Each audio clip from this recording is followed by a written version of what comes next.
What's up, everybody? Today's live on YouTube, so if you guys don't want that, you can turn off your video. So today, I want to talk about our best sourcing tips. So it's Q4, and we want to take advantage of it. But more importantly, there's Q4 next year and the year after. So let's just get our tips in order. And I'll start with Brian. Brian, what has helped you acquire things that you want to sell? Um, I guess one of the things I do if you hit a lot of different thrift stores or if you're going garage selling, to spend time the night before actually like mapping out your route.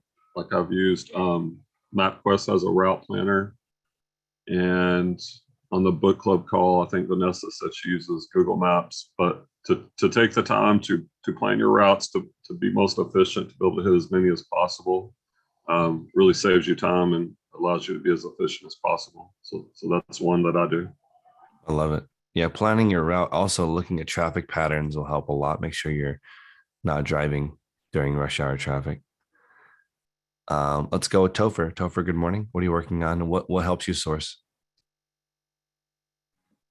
Consistency, definitely for me. I have routes that I take every week, same days, same times. It helps me clear out the thrift stores and know when they're going to put out stuff and have good stuff. I love it. Deanna, how do you get stuff? Thank you for the tip Well, on the armband. Go ahead. oh, you're welcome. I got mine too today. But anyway, I'm trying to think. Anyway, just planning ahead, trying to be efficient. And I do try to get, if I'm at one place, I do try to be thorough and get as much as I can, I guess. And then without trying to backtrack or whatever. Or I like if I might know that there's going to be a sale coming up, but I still just get whatever it is and, go with it because so I don't backtrack. It's not worth saving a few dollars in a couple days to come back and, buy it then for cheaper. So I try to do that. You said we were going to talk about what we like snacks and things that we bring. And so, I do try to prepare ahead with snacks and stuff. Usually if I'm going to be somewhere for more than a couple hours, I always have some kind of like protein bar or, a low sugar granola bar. And I do try to bring a lot of drinks with me too in the car. Like, so I have ice, cold drinks and things like that. So I'd be interested in what other things do, what other people bring for snacks. But regarding that armband, I don't know. I wanted one that can come off and on easily. Can't remember if I brought it with me. And I thought it would slide off and on. And it really is like you need brute force to slide the darn thing off and on, but it does fit around my wrist better. So that I like that. And it's easy off and on the wrist. And so actually, for sourcing, so you can have your phone right there without setting it down and, possibly walking away. One thing I do is I might put my phone, I do turn my phone off for the ka-chings and things, but I, sometimes I'll put it down to a low level. So if I did leave it, somebody could call it and I, would not totally lose it. So I put the sound down to the lowest level. That's smart. Yeah, the armband that people are talking about is kind of like this, where you would put your phone on it and it can easily swivel off. This one it's okay. If you push in, it comes off. So you could pull your phone off and then push in to put it back on. It's not great, but it's okay. And this could allow you to be hands-free when you're picking or sourcing. And if you have a scanner, that might be good. Although a lot of people just put the scanner on the back of their phone and scan if they're doing books. But I'm using it as a running armband. But as far as sourcing, I want to talk about snacks for sure. Is anybody a road warrior? Philip, do you want to go? You have a 45-minute commute to the bins. Yeah. So like I mean, I eat a lot in the morning because I don't really have time to eat lunch. So I like cook right before I leave. And then I eat a Cliff Bar as soon as I drop off all my stuff at the post office. And then I have like a little sling backpack that I carry. And I got like a pack of tuna and crackers in there, some Germex, 2 Slim Jims, and I bring like a gallon of water, and I just camp out there for a few hours. By the time I get home, it's like 2:30 past lunchtime, so that usually holds me over. Yeah, I do the gallon of water also. I think that's you need to stay hydrated because it takes a lot out of you. Also, I recommend sunscreen because when I did it for a while, the left side of my face actually has developed some freckles from driving. I think that's the same for maybe everyone. Let's see. I will put the link to the armband. Yeah, you have to push down and twist and it comes off. Yeah, it's not terrible. Uh, yeah, it's like the child-proof pill bottle. That's how you take it off. Um, I want to talk about my sourcing tips for just a moment. For me, I don't really know of a way to bulk buy inventory that has been successful because if it was that easy, everybody would do that. Usually, what it is you have a relationship with somebody that manually picks items. So when you go sourcing or thrifting, if you only sell in one category, you can go to that section of the thrift store, look through it, and then leave and go to the next one. The only form of bulk that I've seen where it works out is you hire someone to do that for you, and you have a very strict criteria. That seems to work out better than you buy a lot from somebody and they do the sorting for you. If they do the sorting for you, that's okay. It's just not as good as somebody manually picking for you. That's just been my experience. Let's go with Annika. Annika, what's helped you find things to sell? I'm not really there yet. All the books I'm selling right now, I'm doing consignment for someone, and it was like 800 books. And before that, I was doing liquidation pallets. So I'm kind of at this point where I need to decide, do I keep going with books or more health and beauty liquidation? So actually, I really appreciate this call because I need to make a decision. I'm running out of inventory. How did you set up the consignment to start? So first I set it up like, you mean like percentages? Like, yeah, and how did you get people to give you, how did people trust you? It was specifically another homeschooling mom, and she had this huge lot that her brother had left behind after he passed away. And so I thought I was being nice by offering, but it's been a lot of work. And I hadn't sold books before. So it's specifically this one woman's stuff, her books. And I did it 30-70, 30% for her and 70% for me. And then I started hearing more and more, it should be like 50% and 50%. So I've switched it over. I want to be fair. I just didn't have any information at the time. So, Yeah. But with my kids, I don't see being able to go and hunt for books. Yep. Very often. Well, what you would have to do is figure out either library sales or clearance events. And most of reselling is two things. It's either stuff people are throwing away or heavily discounted items. That's why people who do online arbitrage are killing it right now because the Black Friday sales are coming out. If you guys have a Chase Sapphire Reserve card, then those points are worth 50% more this month. I mean, the last 2 years it has been. So if you have a Chase credit card, you get 50% off Apple products. So like you could easily make, I don't know, if you can make 50% on all of your points.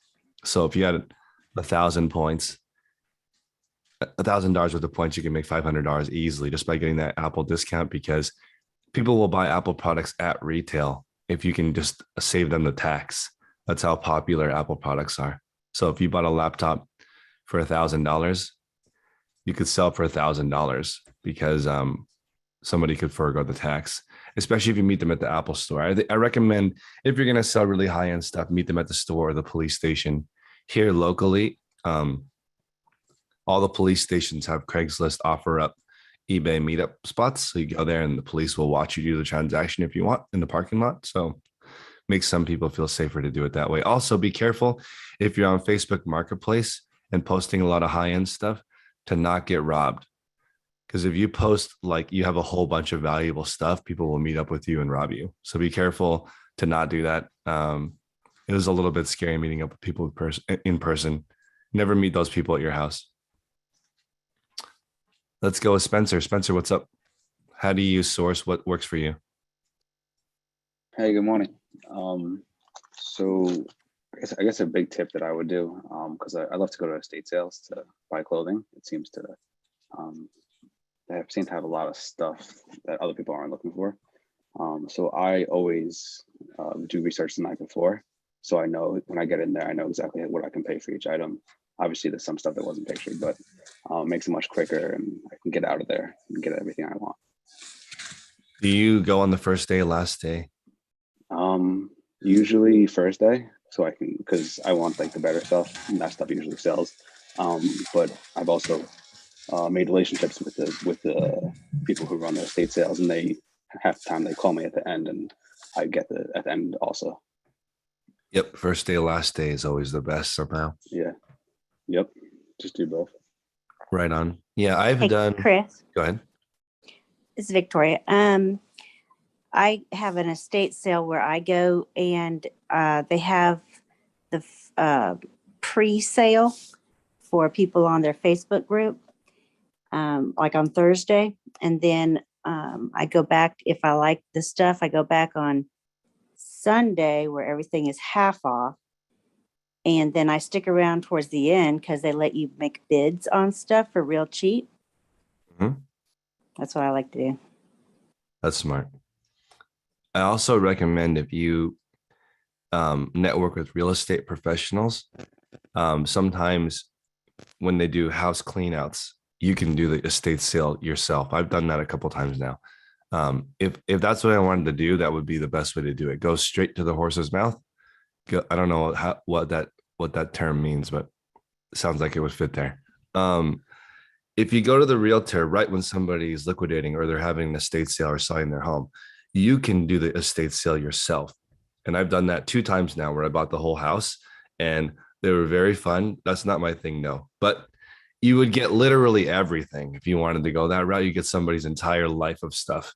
That's where I found like gold watches and really high. You'll find stuff that's worth thousands of dollars if you do that, but you'll also have to deal with sometimes tens of thousands or hundreds of thousands of items that people have collected through their entire life.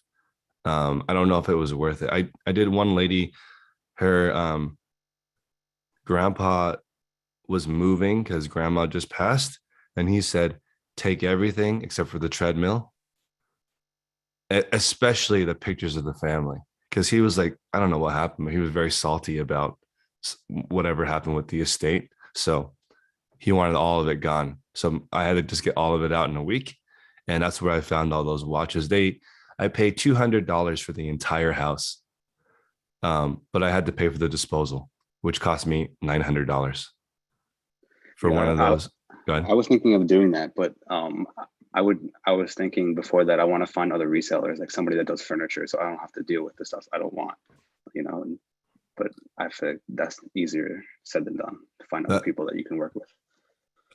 It's not too bad because there's lots of resellers. So when I did one in San Jose, I called part-time picker, and he went there and found a whole bunch of stuff too. If you had a network of resellers, it would be really good. You get people to show up and help you clean out stuff. And he was like, you don't sell video games? And I'm like, I don't want to test the consoles. And he's like, are you serious? This is like the easiest stuff to sell. It is if that's what you're set up to do. But I don't have all the different consoles, and I want to make sure the games work. So I just passed on all of that stuff, gave it to him. But yeah, different resellers for different niches. It's all about the cheapest stuff is when people zero it out. So it's like when they throw it away or donate it, or when they pass. That's where you're going to come up the most, but it's also the most work because it's not sorted. It's just completely random. The lady that I bought the house for $200 had more than 20,000 cat items, cat everything, cat bath mats, cat towels, and all that stuff was worth nothing. It was crazy. It was such a well, it was worth something for a live auction. If you did an estate sale in person, all that stuff would have sold. But that was during COVID, so there was no actual estate sale. Cheryl saying you would think a network of resellers would jump in on that sort of thing. Yeah, typically resellers don't work together. That's unfortunate but true. Nelson, have any sourcing tips? You're doing some online arbitrage. Yeah, I just picked up a Xbox S at Target that I'm gonna send to FBA. We'll make Nice. about 80 on it. No, actually less than that, about 60 or 50. They take a lot of the fees on the FBA on the consoles, at least the Mhm. new consoles for sure. I think as far as eBay and clothes, which is the majority of my store, my best tip is the bins, because when I've been sourcing in LA and in Omaha, and in LA, the bins are just so fruitful. If you go to the San Fernando or if you go to the one right near the river, they're just really fruitful. The only thing is they have there's like a posse that kind of guards the San Fernando Road bin. Hmm. All these teenagers are like 20-year-olds, and they literally stand at the door. And then a guy will come up because they were doing it in waves because of COVID, and they'll give them all the cards so that they can get in first. Like some guy comes with a stack of cards. I think he has a connect with the guy that works there. So Oh, you I'm just sure. there's like a gang that gets in like 30 seconds before everyone. That's like that in every part of real life. Yeah. Well, and here in Omaha, it's not like that. The Midwest is different. They're very nice. Everyone like waits their turn and excuses themselves. Yeah. But definitely for eBay, that for FBA, I think the online arbitrage is working and the retail arbitrage is working, but I'm new to it. But for eBay, the best things I've ever found were in the bins. Yeah. um, there's so much mafia stuff that happens, like where people just get all the good stuff, and I think that's maybe the reality. If you've been doing it for a while and you get set up like that, then let's see. I've had like Salvation Army in California does this clothes sale. I think it's like once a season. I got a lot of shirts for $2 from the West Covina Salvation Army. That was an amazing run. But I think it's basically how much clothes can you get from Salvation Army and the bins. And even though people run through it first, I always find something in the bins. It's like they pass it over. There's always something if you dig deep enough, but some people just won't do that. Definitely. Also, I want to mention that almost every single Goodwill in California has a $10 million eBay store or more a year. They're massive, massive online sellers. I think, yeah, most of them are $1 million a month or more in the stuff that they get. And they also have shopgoodwill.com or .org, so you can get on the site directly or on eBay. It depends on what they do, but they're massive. I remember I was invited by Goodwill of Orange County, and they were doing like $4 or $5 million a month in online sales from people donating stuff. But you don't see that stuff. Like you don't see the guitars, the grand pianos that people donate, like ridiculous stuff that rich people just drop off. Like imagine like multi-millionaire drop off their whole house. You know what I mean? That's a lifetime of insane treasures. But those don't make it to the thrift store or online. They have all kinds of different networks to distribute that. Also, the site First Dibs. That's why you don't really see valuable video games ever at Goodwill in like years, because I think they get filtered out right away. I've had Goodwill employees take stuff out of my bag 100%. where they knew it was like, oh, how'd that Balenciaga get out there? Like all of a sudden it wasn't on my receipt, it wasn't in the bag. I know, right? So if you guys want to look for what to look for at estate sales, I'd recommend First Dibs. I think the average price of something on this site is $5,000. So if you're really hunting, you could go to a site like First Dibs, which is mainly just dealers. So people who are professional resellers, not just like common people, that regular people. They're like actual dealers, the people that sell this stuff for a living. You'll see, I'm sorry, not for a living, like they have a store. Um, so you can see this stuff is insanely expensive, and they do get these prices, and you can see how different the experience is than eBay, right? eBay looks like a flea market. This does not. This is like a very high end store. When you go here, everything's super expensive. So you can go to a site like, whoops.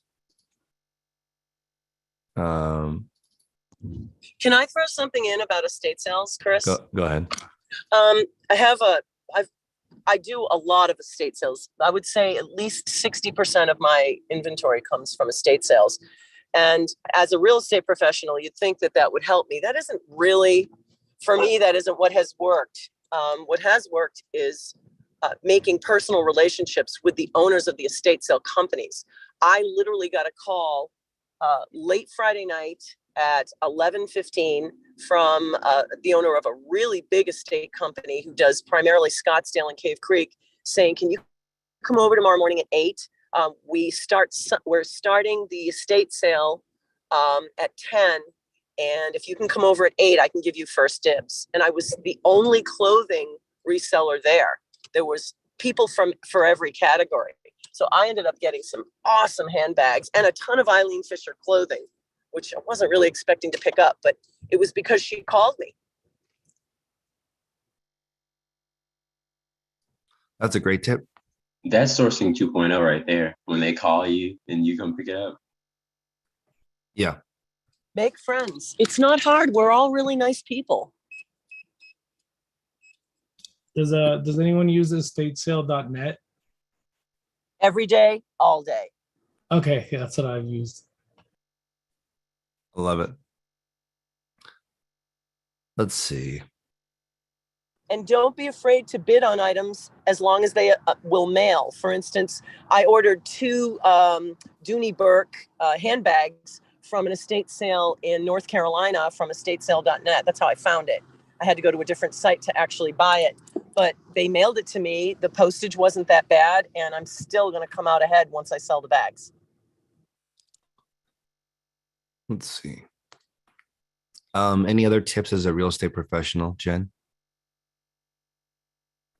No, be friends with everybody in real estate, even if you don't like them, because they all have listings and they'll all have houses that need to be cleaned out. And if they're not going to hook you up with the owner, at least find out who's going to do the estate sales and be friends with them. I would make that my first objective if estate sales were helpful. The other thing is I don't want to travel a long way.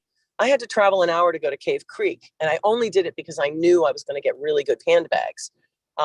I try to stay close to home. So because I'm making friends with all the people that live near me that run estate sales, I have to say, I think I'm on 4 lists, 4 different estate sale company lists to call before they go on so that I can get first pick.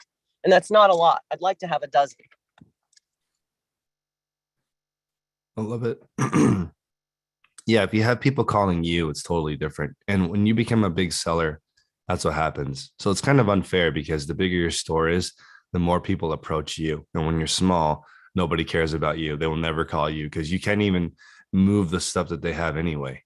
So it's probably. But would you consider me big though, Chris? I mean, I'm still real small. I mean, I think it's just I've made friends with them. They've gone to my store to at least see what I have. I think. Actually, I'm not sure of that. And I mean, I've just been super friendly, and I pay good money for what I buy. I'm fair.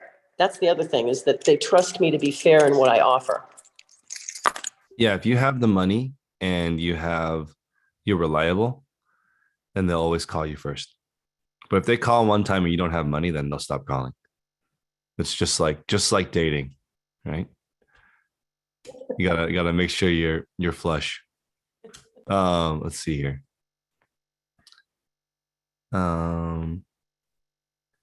Somebody's asking if your tracking is uploaded late, will it affect your seller standards? Yes, you will fall below standard if you don't have at least 95% uploaded on time. So make sure that you ship on time 100% of the time. So one day when you are sick and you don't ship on time, it doesn't affect you that much. Let's see. Metal detecting is saying maximum 2 hours for travel. See, this is the big outlier with reselling. If you can resell at home, you save all that time from driving around, but the margins are typically much smaller because shipping eats up a lot of your profits. Um, Online arbitrage is interesting. I would love to do it, but it takes an insane amount of capital. Um, let's see. I got a couple more for you. Go ahead. Go ahead, Vic. Did we lose her? You there? Yeah, go ahead. I've been to a couple of places around here that had that was someone who was reselling themselves, and they were trying to get out of the business.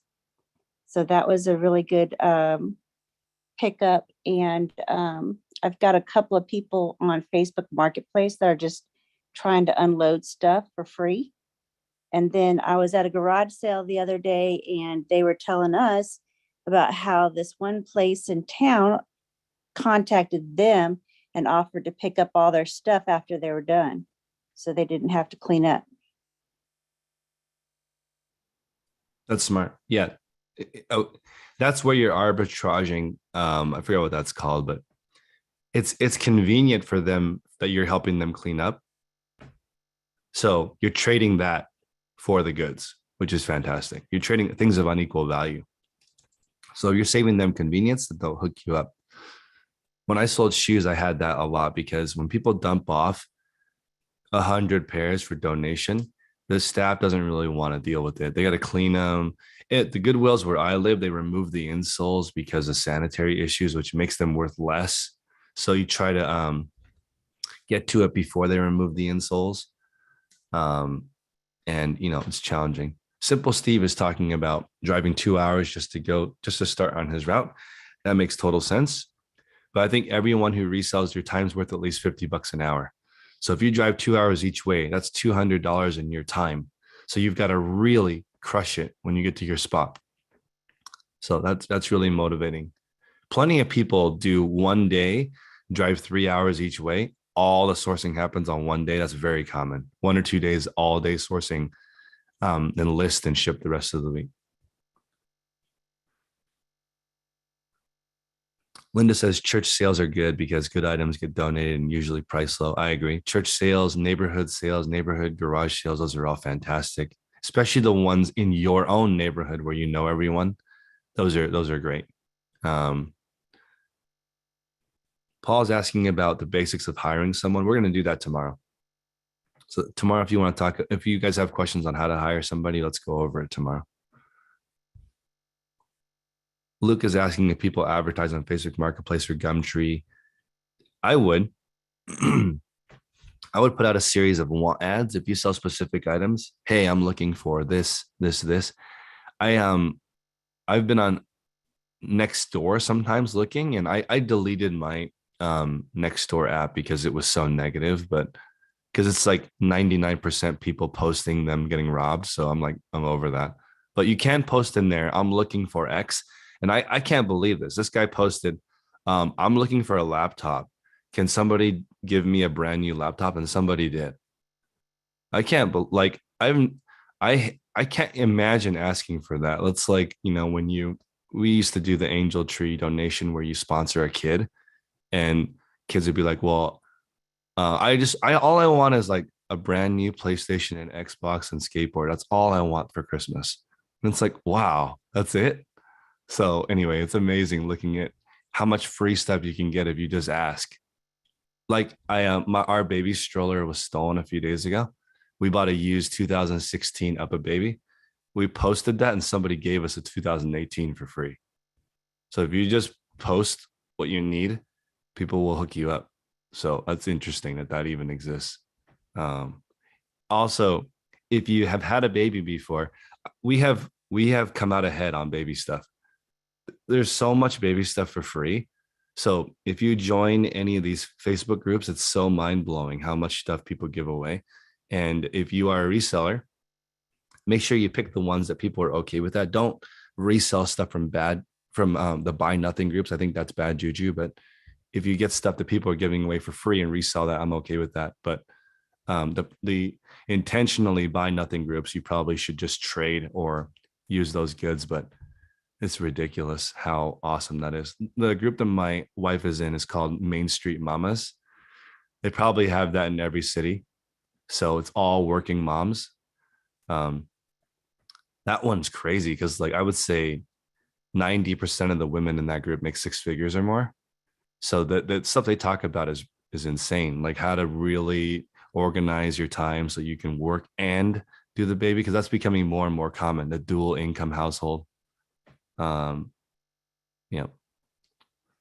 Let's see. Paul's asking for a new truck. Somebody might give you a truck if you ask for it. People love to help other people. So if you post, hi, I'm getting my resale business off the ground. Do you guys have any things that you were going to donate anyway? I'll just come pick them up for you. And you can just leave it on your porch. So, you don't have to see me, and I'll take it off your hands for you. Let's see.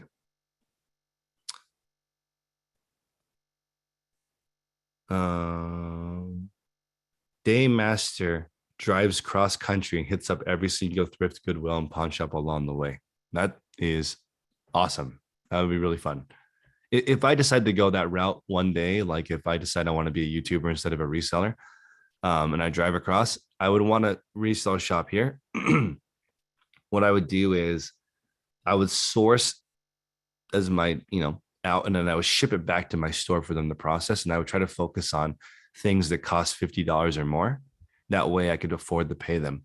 Because I think Craigslist Hunter was paying like $6 an item to list or something. I don't know if that's what it worked out to, but I was listening to his workers sometimes saying like they list 5 items an hour or something. And that, I think he pays them pretty well. So that's pretty expensive per item.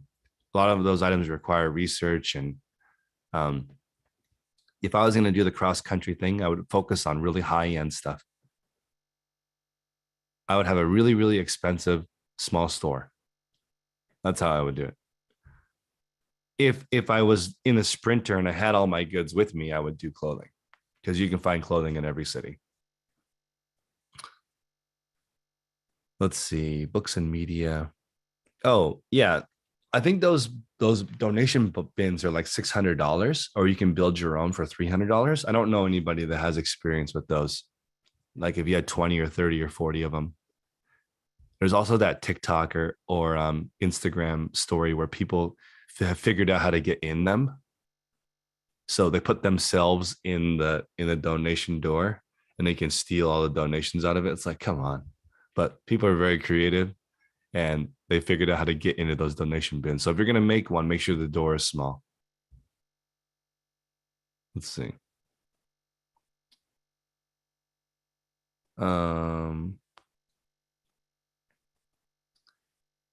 Oh, James is talking about the USA. We have junk sales. Yeah, the United States has tons of junk. I'm sure the UK has lots of junk too. It's just a different culture here where people really do buy a lot of stuff that they don't need. Oh, Jared says small door keeps out the trash also. Yeah, I agree with that. Brian's asking if I have a large vehicle. I do not. I have a Prius. It can fit one pallet of anything in it for the most part. So I would get a Prius V if I could find one. But also thinking about maximizing the section 198, I think, the deduction for a vehicle over 5,000 pounds. I think I would get a Ford Transit if I decided to go that route. Yeah. And also you're supposed to use that deduction for work. So like buying a Suburban for you to drive the kids around is not related to your resale business. So you could get caught on that, because that's not really, it's not a thing.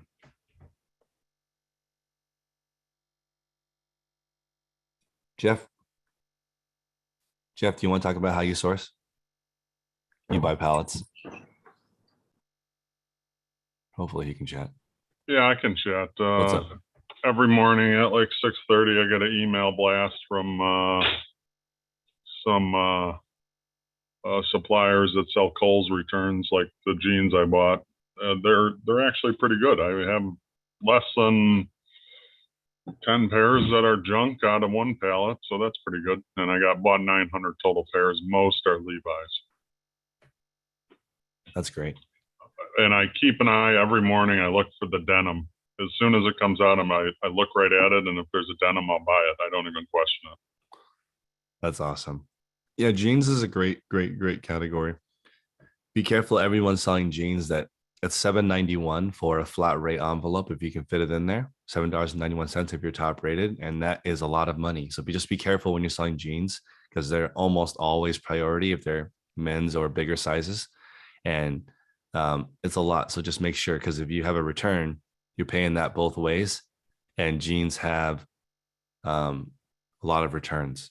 So I recommend offering at least 3 measurements, or actually maybe just 2, but 3 would be better, to give people a good idea of how it fits. Let's see. Senla is selling MREs, sold 3 within a week. I love it. Can I ask a question on the jeans thing? Please. So, like I had a pair of jeans and they measured way less than like what was on the tag. So I put what was actually measured, but in the photos as a picture of the tag. In the description, I put, tag says 32. Please look at the measurements. When measuring, it measures, a 31 or a 30 and a half or whatever on the length. How do you put that? Do you put like what it says on the tag in the description, or do you put what it measures? I put so the eBay recommended is you put the tag and the title and the item specifics, and then you add the measurements in the description and the drop down menus for measurements. Okay. Because then all I end up doing is getting messages from people saying, hey, you have the wrong size in your description. Yeah, that's why I wouldn't do that the way that you're doing it. Because Can I say- sizes. Go ahead. Can I say something I started doing?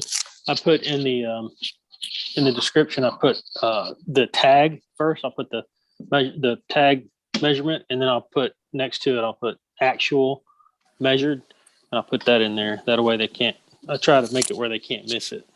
That's smart. Yeah, Patty, you could put actual in the title as well. Oh, like actual measurement? Okay. Yeah, I put 33 times 32, actual 34 times 31 in the title. Yeah, that's been working because I was getting returns on stuff.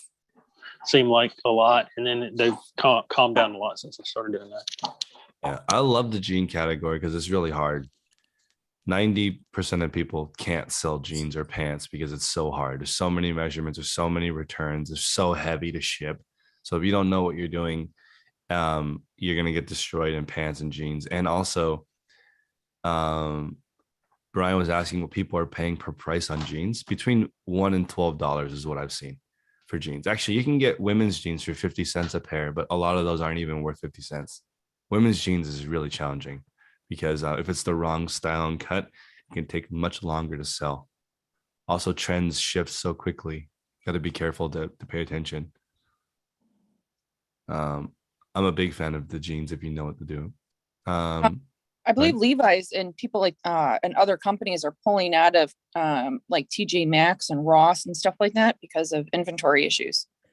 So they're not selling their leftovers to them anymore. Makes sense. Also, Levi's is going to start their buyback program soon if they haven't already. So they're going to get everyone's used jeans back to resell, and they're going to crush. It's already going. Let's see. Mandy, how do you source? Any sourcing tips for us? So I'm like Annika, I'm a homeschool mom.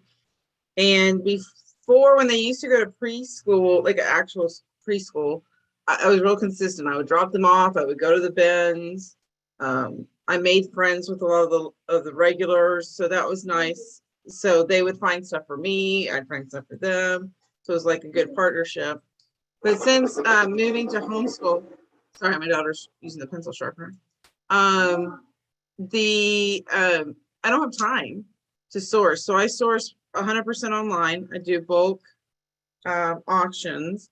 I sell jewelry and watches. And then the main tip is just like when we have problems with people who, and I used to be the same way, very attached to my items and selling them, like not trying to get all the money. We've had calls in the past about that. I would do the same in buying. Like I like certain brands. I would bid up higher because I wanted that brand in my store. The main thing I learned from the group, like with you and your mall brands and your regular, Banana Republic and stuff, I used to like not even want to sell Chico's or Banana Republic pieces in my store. I wanted to sell Christian Dior, Givenchy. I wanted to buy the higher pieces and pay a higher premium. Well, I started adding the Chicos and everything else and the lower price, and they fly out the door. Like I make a good amount of money on those now. So basically, don't have any emotion in your buying or your selling. It's all about what your margins are. That's right. Yeah, common or everyday value or common brands are much easier to sell, but they're not as exciting. Yeah, I mean, it's easy to sell a Givenchy piece. It's easy to sell a Christian Dior, but the amount of them, that's the other thing is I've been scaling up from 10 to 15, items every couple of days to 30 to 50 pieces. I can't find that many pieces of those brands. So I can find a big thing of Chico's, or something. Yeah, definitely. I agree with that. It's like you can get pallets of Kohl's, but getting pallets of Saks Fifth Avenue is very difficult, or Neiman Marcus. Those pallets are so expensive. So you're talking about paying $8 to $20 a piece for quote unquote high-end clothing. You might find Christian Dior in it, but you're also going to get halogen, which is $20, including shipping, and you pay $20 for it. So can you take a bath on those enough to the point where it's worth it to sell a super high end that people might rent from you or steal from you? Let's see.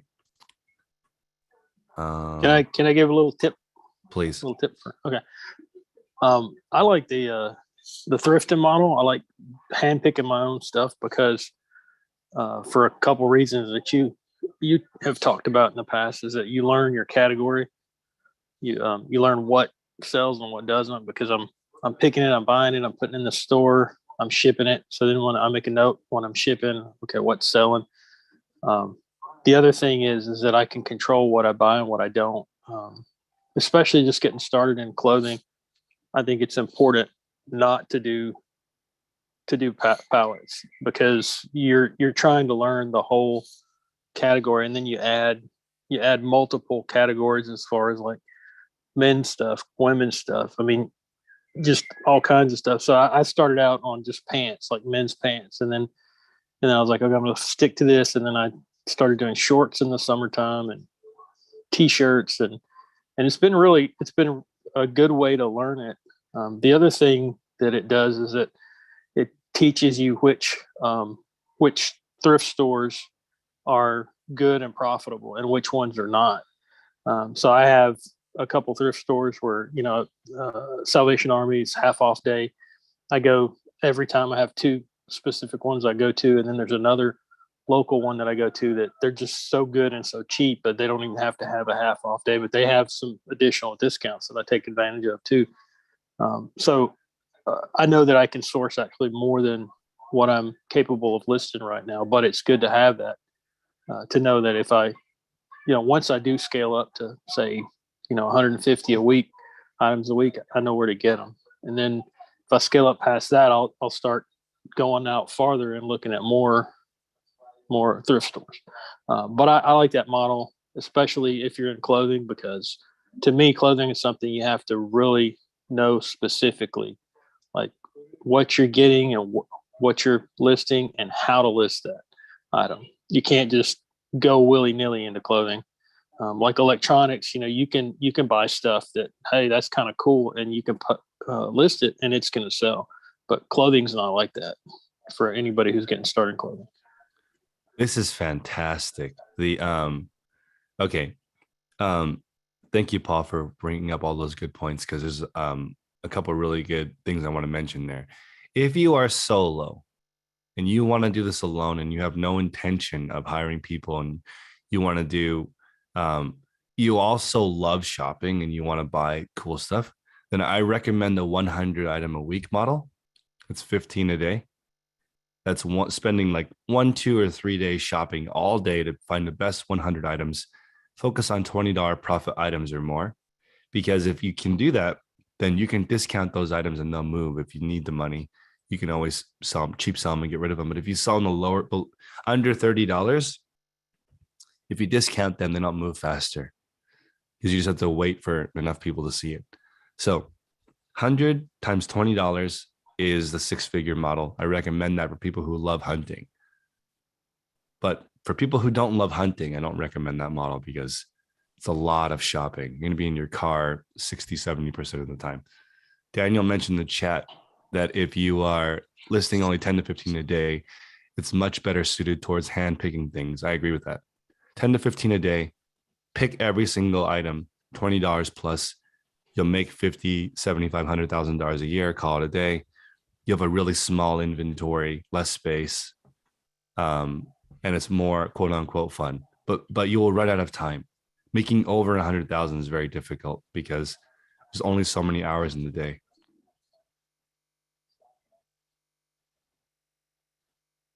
That model is kind of exactly what I've kind of come to, and is I try to get some stuff that's over $20. But the other thing is, when I first started, I wasn't looking at sell through rate. I was just looking at price and if something sold, which was a huge lesson for me. Now I look at sell through rate first, and then look at price. If it's got a good sell through rate and I can make over $10, and it's something I can list fairly quickly, then I'm in. And then, so what I've found is that going to the same thrift stores, I get the same type of items, but different sizes maybe. And then I start to recycle the sizes too. And eventually what is happening is that I can sell somewhere off my own store, which is another tip. I love it. Jen, you have a feedback question?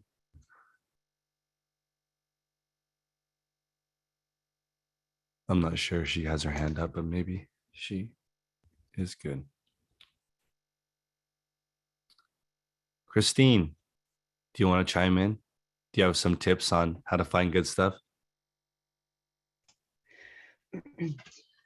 Sometimes it's tedious, but what I do definitely make sure of, because my way of shopping is I like to go to certain stores that I know the people at, smaller thrift stores, because they're hungrier to get rid of their stuff. In my area, there's so many thrift stores. A lot of them have punch cards or discounts. Get on the Instagrams of some of the stores, because they will put up in the morning what they're doing for, on their sale items. And if you can do it, then track your day on that. A lot right now, I have an abundance of, I don't call it a death pile, but backstock, so to speak. So I haven't been shopping, especially not this week. I'm not doing it. This week is crazy because there's so many people off, and no, I'm not fighting another person to get to something. Yeah. But yeah, punch cards, get on the store's Instagram and look for the sales that pop up there. If you're needing to get prices and you're not in the bulk buying portion of your reselling. That's what I got. Great. I have one more thought that's interesting. Somebody put bring a senior citizen with you so you can get the 25% senior citizen discount.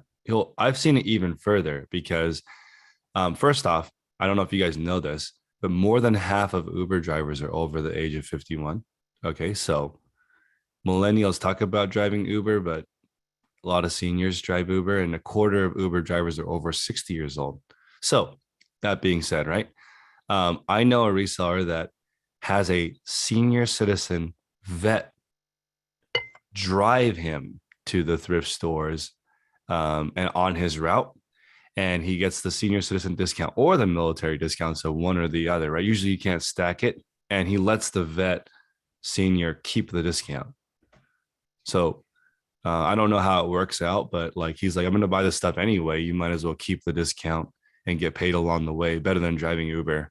So you could probably figure out a driver, and that's something that I've seen people do when the husband and wife teams go out there and do the when the husband and wife teams go out there, you'll see sometimes one of them is driving and the other one is listing or doing bookkeeping or tearing off tags in the passenger seat. I think that's really inefficient. I would not do that. I would split up and go to twice as many stores. But if you want to hang out together, then you could do that. But like if you have a husband and wife duo, I would go to two different sets of garage sales. It's I would hard not to go do to that though when it comes to like bigger items because like it's hard to maneuver 4 or 5 carts by yourself, you know? agree. I still think that you should split up if you're sourcing. Yeah. When I went with my wife sourcing, she's like, I'll just stay at home and use my brain to make money. You can drive around and this doesn't make any sense. No, you should never tell people to drive around. That's what my wife said. It's too slow. So, well, especially in California where 2 miles takes 17 minutes. Let's see. Daniel says number one tip is to go to nonprofit religious thrift stores. I agree with that. There's less politics than Goodwill or Salvation Army. On Facebook, you can check garage sale web Facebook pages and have a list of things you check every week before the weekend. That's good. Chris is asking how to get buyers to leave feedback. You don't. Only a quarter of people are going to leave feedback. And if you ask for feedback, some people will leave you a negative. So I just probably wouldn't ask for feedback. Plus, you want to be as successful as possible without anybody knowing. That's my my take on reselling. Everyone thinks they're smart. This is so crazy. If I were to ask everyone listening right now, if you're above average in reselling, I think 98 to 100% of people would say that they're above average, but that's not true. Half of you are below average listening. I mean, the people listening right now. So everyone thinks that they're smarter than they are. But on eBay and Amazon, you want to be really smart and sell tons of stuff that people don't know about. So what we're talking about right now is the best sourcing tips to get a route, to get systems in place. But once you find something really good, don't tell anyone. Make as much money as possible. That's the reseller dark world. Let's see. Chris says, can you do anything about iNads stating color is different? Nope. You could literally film yourself going to Louis Vuitton, buy it, go on the YouTube, film yourself listing it, post it on eBay, and then have a live stream of you holding it, waiting for the buyer. And then when the buyer buys it, you go to the post office and ship it all live on camera, and they could still say it's fake. You can't, there's nothing you can do to avoid iNads except for sell brands that are less likely to report you. You know, there's like YouTube tutorials on how to scam people on eBay. It's horrible. So I choose to sell cheaper items, so I don't have to worry about that. I think with anything, especially something new, you got to be humble. You got to like understand you don't know nothing. You got to learn from the people that know. If you just accept that you don't know anything, your life's a lot easier. Why do you have to know everything? What's so good about knowing everything? Then you just look like a moron when you're wrong, which is all the time. So it's just better to be the moron up front. Then people think you're a genius when you figure something out. I think a lot of husbands across America have been playing that card for a long time. They know how to do a lot of stuff at home, but they pretend like they don't. Let's see. Public surplus auctions. I'm a big fan of auctions, government auctions, local auctions. It's a fantastic way to source. If you have that available to you, I would do that, especially like govdeals.com is awesome.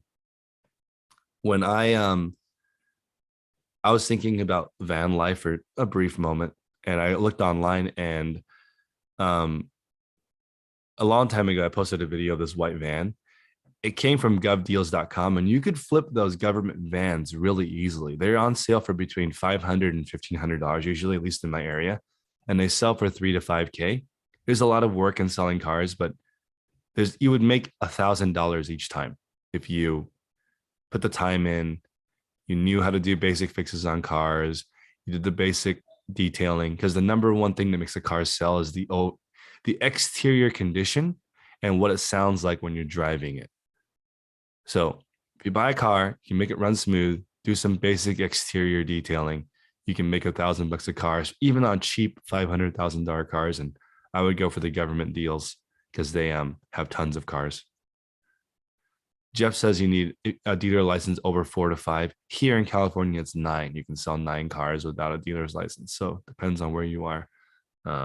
It's also illegal to do it if you are a car salesperson. It's called curbing cars, which means the dealer takes a trade in and you tell the people, hey, don't sell it to my dealer. I'll buy it from you for $8,000 in the back parking lot. That's illegal, so don't do that. Also, in California, bird dog fees are illegal. California sucks with all these rules. In other states, I think a bird dog fee is when somebody brings you a deal, you can pay them a commission. So I assume that's what bird dogs do in person, right? When you shoot an animal, it goes and gets it for you. But I don't know why does it call the bird dog fee when I guess you didn't shoot it. You didn't do anything. They just brought you the deal. Yeah, That's illegal in California? I think so. You're the capital, so you're the gun. Oh, that's right. Okay. That's right. If you're the capital, you're the gun. That makes sense. So what I've noticed is like I had really bad luck with the DI Desert Industries. I've never had good luck with them. I don't know why. They take really good care of the clothes, but it's never worth much. I wonder what the DI's online store is, because the DI looks like a department store. That's Desert Industries. It's a really, really good thrift store. It's nice. But maybe they sort out all the good stuff for the I don't know if Desert Industries is affiliated with the church, but they maybe take the better stuff for something else. I don't know. It's faith-based. I don't know if it's a nonprofit, but it's definitely a faith-based. Yeah. But then, like if you go up and down the Goodwills in Southern California, I was getting better stuff up in Ventura and then down in Newport than I was getting like in San Fernando or Inglewood. So it just depends. You gotta know your region, kind of. Out here in Omaha, I get vintage Tupperware like nobody's business. I don't know why. It's everywhere. It sells. It's weird.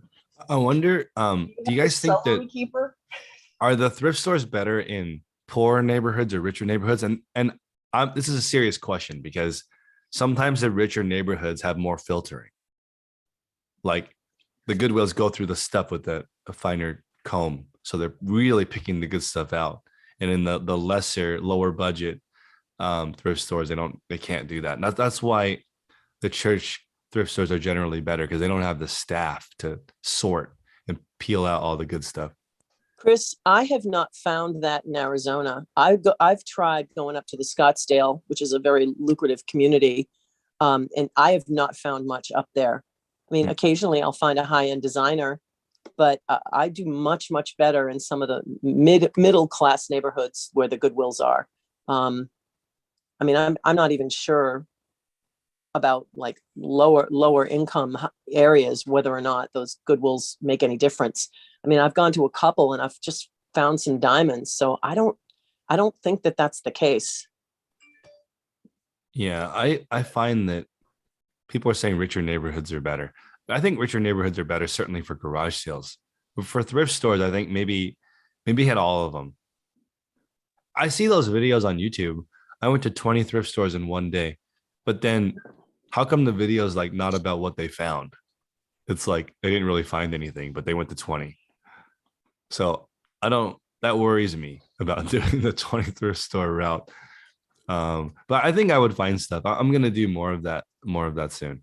Not during Q4 though. There aren't any thrift stores in my area that are in the like poorer neighborhoods. The places where there aren't any Goodwills in my area that are in the poorer neighborhoods. Because like in my area, the poorer neighborhoods are also like ridden with crime. So like there's no Goodwills there. All of the Goodwills are in the better areas. And the inventory is roughly the same. It's just the quantity is different depending on where they are. So I'm going to end it on this thought. the Phantom Thrifter is saying the prices are going crazy. The local Goodwill. Okay, here it's $8.99 for a shirt, which is ridiculous. It's very difficult to make a profit on $8.99. It's $11.99 for a pair of jeans. Shoes are $10.99, and sneakers are $14.99. Very, very difficult. You'd have to be really, really good picker to make any money in the outlets. I'm sorry, the thrift stores here, because they are priced all the way to the moon. And then if they don't sell it, it goes to the bins, which is why the bins is so awesome for so many people, because items that they would have sold in person all day long for $5, they now sell for $1 at the thrift store, at the bins, because it didn't sell. So their model must say that's better. So for what it's worth, that is interesting. I think people are saying that richer neighborhoods generally are better, but they don't skip on the don't skip. All right, everyone. Have a wonderful day. Happy Thanksgiving. We are doing this call tomorrow. So I might do a reseller Thanksgiving or something online on YouTube for fun tomorrow. Since there's not that much. What is open tomorrow? Movie theaters? What could we do? Restaurants?